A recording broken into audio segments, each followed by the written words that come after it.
Nosotros queremos arrancar en el marco de la conmemoración de 15 años de aquel 2010 donde se dio la masacre de Changuinola, precisamente en una coyuntura de defensa de los intereses del pueblo, el pueblo heroico de Boca del Toro. Mañana conmemora 15 años de esa masacre del 2010, donde el ministro de Seguridad era precisamente quien hoy es el jefe del Ejecutivo, presidente José Raúl Mulino. En ese marco nosotros, y debido a los acontecimientos que han afectado a la ciudad de Changuinola y a la provincia de Boca del Toro en general, desde la comisión que conforman abogados y activistas en defensa de los derechos humanos de la población panameña y nosotros, integrantes de la Coordinadora Popular de Derechos Humanos en Panamá, hemos hecho el esfuerzo por estar acá, en el lugar de los hechos, los acontecimientos. En 48 horas nos hemos podido entrevistar con más de 30 personas, de las cuales arroja evidencias de lo que ocurrió, que no es más que una exagerada uso de la fuerza por parte del Departamento de Seguridad en el marco de una justificada operación Omega que habla o que parte señalando de que no había protestas sino bandas organizadas, que no había manifestaciones sino actos de vandalismo. Bueno, nosotros queremos decir que nuestras investigaciones, nuestras entrevistas inician desmontando esa narrativa de vandalismo, de actos terroristas, porque primero que todo queremos señalar que la ciudad de Changuinola no está destruida, como ha querido fundamentar algunos medios tradicionales, como ha querido decir el director de la policía o el ministro de Seguridad, de que se destruyó el comercio y se afectó gravemente a la localidad de Changuinola. Nosotros hemos recorrido la ciudad de Changuinola, hemos visto comercios funcionando, surtidos, sabemos y hemos contactado que hay algunos locales que fueron afectados, pero que en esos locales la gente entrega fotos que durante estaban ocurriendo los hechos había unidades de la DIJ presentes en una esquina viendo lo que ocurría sin haber intervenido, ¿no? También se habla de que en ese momento las fuerzas de seguridad habían informado que había 1.200 efectivos en la localidad de Changuinola asegurando que no ocurriera actos de violencia, pero esos actos que ellos denuncian y que justifican luego levantar las garantías constitucionales se dan con la presencia de 1.000 y tantos efectivos en la localidad. Nosotros decimos que es exagerado pensar que fuese posible que personas con piedras y palos sobrepasaran toda esa cantidad de fuerzas especiales, porque hay que hablar que aquí estuvo presente las fuerzas especiales de antiterrorismo, como ellos le llaman, custodiando el aeropuerto precisamente por la llegada de otras unidades que estaban por llegar, y allí se da el hecho de que las personas se toman el aeropuerto y las fuerzas especiales y las unidades de policía salen huyendo. Asombroso, ¿no? Totalmente asombroso. Y qué casualidad que al día siguiente se levantan las garantías constitucionales. Unas garantías constitucionales que se levantan y desconocen una serie de artículos de la Constitución que amparan los derechos fundamentales de la población. Pero se les olvida que no se desconoce el artículo 28, que habla de que no debe haber, no se justifica de ninguna manera el trato cruel o humillante, es decir, la tortura. No puede aplicarse tortura, independientemente del delito que se te señale o de la causa por la cual se le detenga a las personas, o en el marco que hagan la detención de ya sea un estado de urgencia o un estado de aparente normalidad.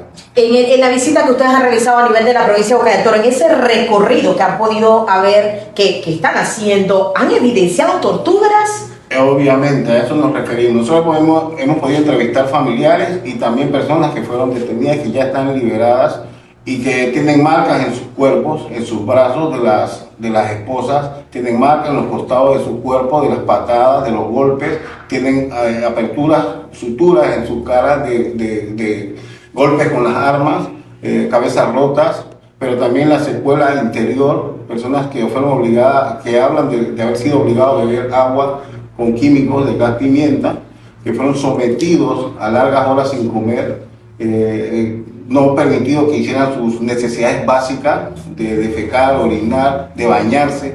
Entonces, todo eso va creando una secuela horrorosa en el ser humano que es una lesión grave a los derechos fundamentales, a los derechos humanos, no solamente de la persona afectada, las familias están afectadas, porque las familias fueron víctimas en el momento de las detenciones, o sea, las casas fueron agredidas No solamente que fueron irrumpidas las fuerzas, sino que fueron rellenadas de gases lacrimógenos, y allí ven cómo sus familiares son llevados a la fuerza, primero sometidos delante de niños que están afectados gravemente, no soportan ver un policía o escuchar un helicóptero porque piensan que ya se acabó el mundo. Ver un policía para ellos, en este momento, la familia con la que hemos conversado, un niño, ver un policía es ver un monstruo, es ver a alguien que viene a atacarlo, porque eso fue lo que ellos narran que vivieron. Situaciones de las mujeres embarazadas, con las cuales no hubo ningún tipo de contemplación, madres que pedían clemencia por sus hijos, y nos lo han dicho con lágrimas a los ojos, que no hubo ningún momento de razonamiento humano con el sufrimiento de esas personas. O sea, casas que fueron, que están las muestras de los escopetazos, de las señales de los perdigones, uso de armas de fuego, de grueso calibre, letal. Entonces, esas situaciones quedan registradas, están quedando registradas en los informes. Eso es algo que no se puede ocultar. Es tan grave que personajes que han castigado de violento a los manifestantes hoy día lo reconocen a media, pero lo reconocen como defensor del pueblo. Han tenido la obligación de reconocerlo, porque las huellas son evidentes.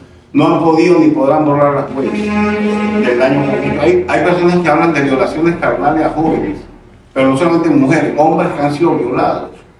¿Ustedes tienen evidencia de esa situación? Claro, hay familiares que dicen que su familiar está en el regional de David, hospitalizado precisamente porque le introdujeron una bala policial por su parte de atrás.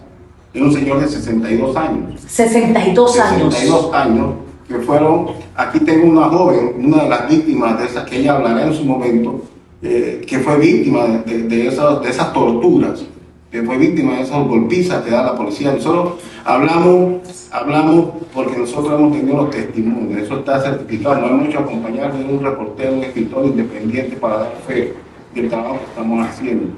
Conversamos con Jorge Guzmán, coordinador popular de Derechos Humanos de Panamá. Jorge, ¿qué va a pasar con todas estas incidencias que ustedes han encontrado? ¿Cuál será el próximo paso a seguir por parte de la Coordinadora Popular de Derechos Humanos con todo esto? Hay que anotar algo bien importante. Los crímenes de lesa humanidad no prescriben.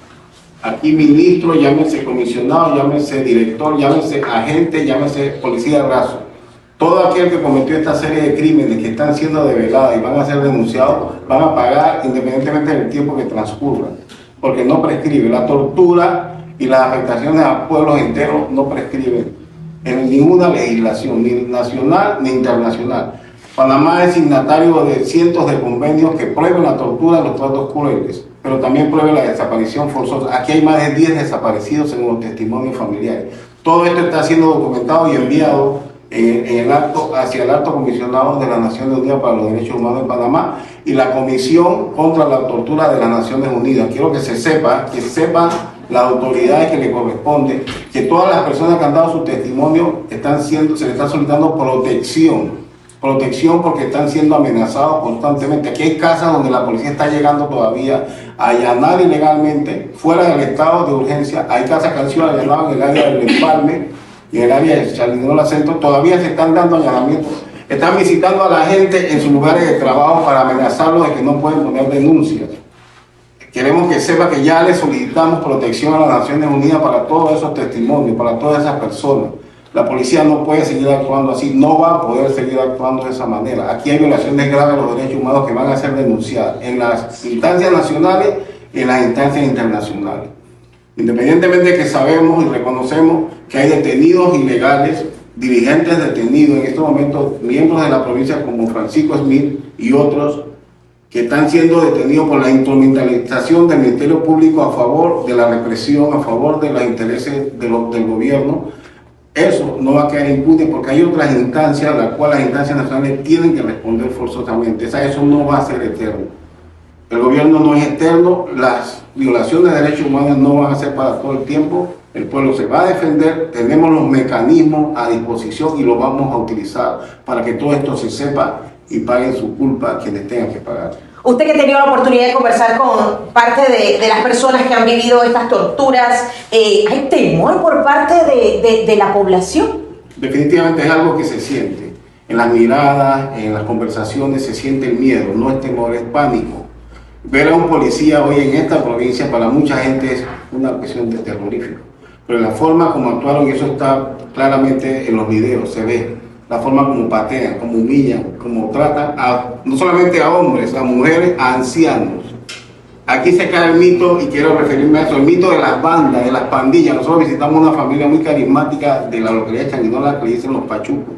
Y no es un nombre, como dice el señor Ábrego, que se autonombraron la banda Los Pachucos. Es el nombre tradicional de una familia cuyo padre le decían Pachuco y todas las generaciones después le dicen Los Pachucos. Ya no es una banda organizada. Ahí se cae también otra justificación de que es que hay pandillas. Nosotros hemos investigado los índices de delincuencia en la provincia de Boca del Toro y uno de los índices más bajos. Los índices de criminalidad, de homicidio, de asesinato, de pelea entre bandas rivales en Boca del Toro es casi cero. Que si hubiese pandilla, y con esto cierro para dar oportunidad a otros compañeros, si hubiese pandilla, ¿por qué ahora vamos a hablar de pandillas? Porque eso debe ser una función permanente de las fuerzas de seguridad.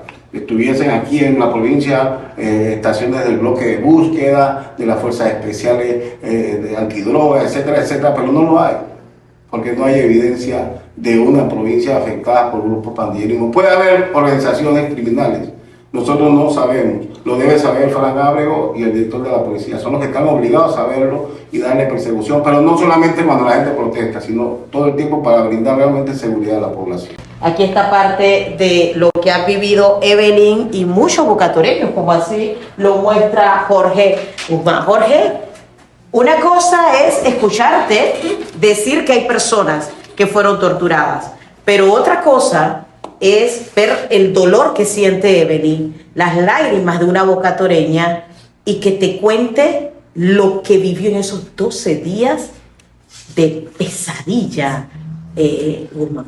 Sí, definitivamente Evelyn es la voz de muchos. A través de Evelyn llega el testimonio de muchos.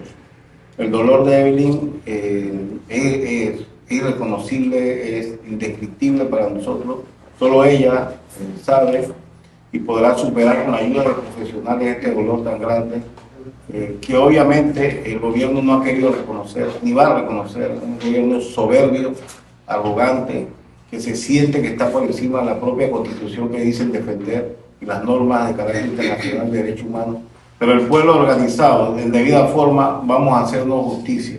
Vamos a acudir a donde corresponda acudir para que esto no quede en la impunidad. Así como Evelyn, sabemos que hay decenas de personas que sufrieron calamidades, torturas, igual o peor que las que Evelyn está narrando. La dimensión es aterradora, pero yo creo que este pueblo de Boca del Toro ha sido un pueblo heroico, histórico, que se hace respetar y que la verdad sin miedo va a salir a flote.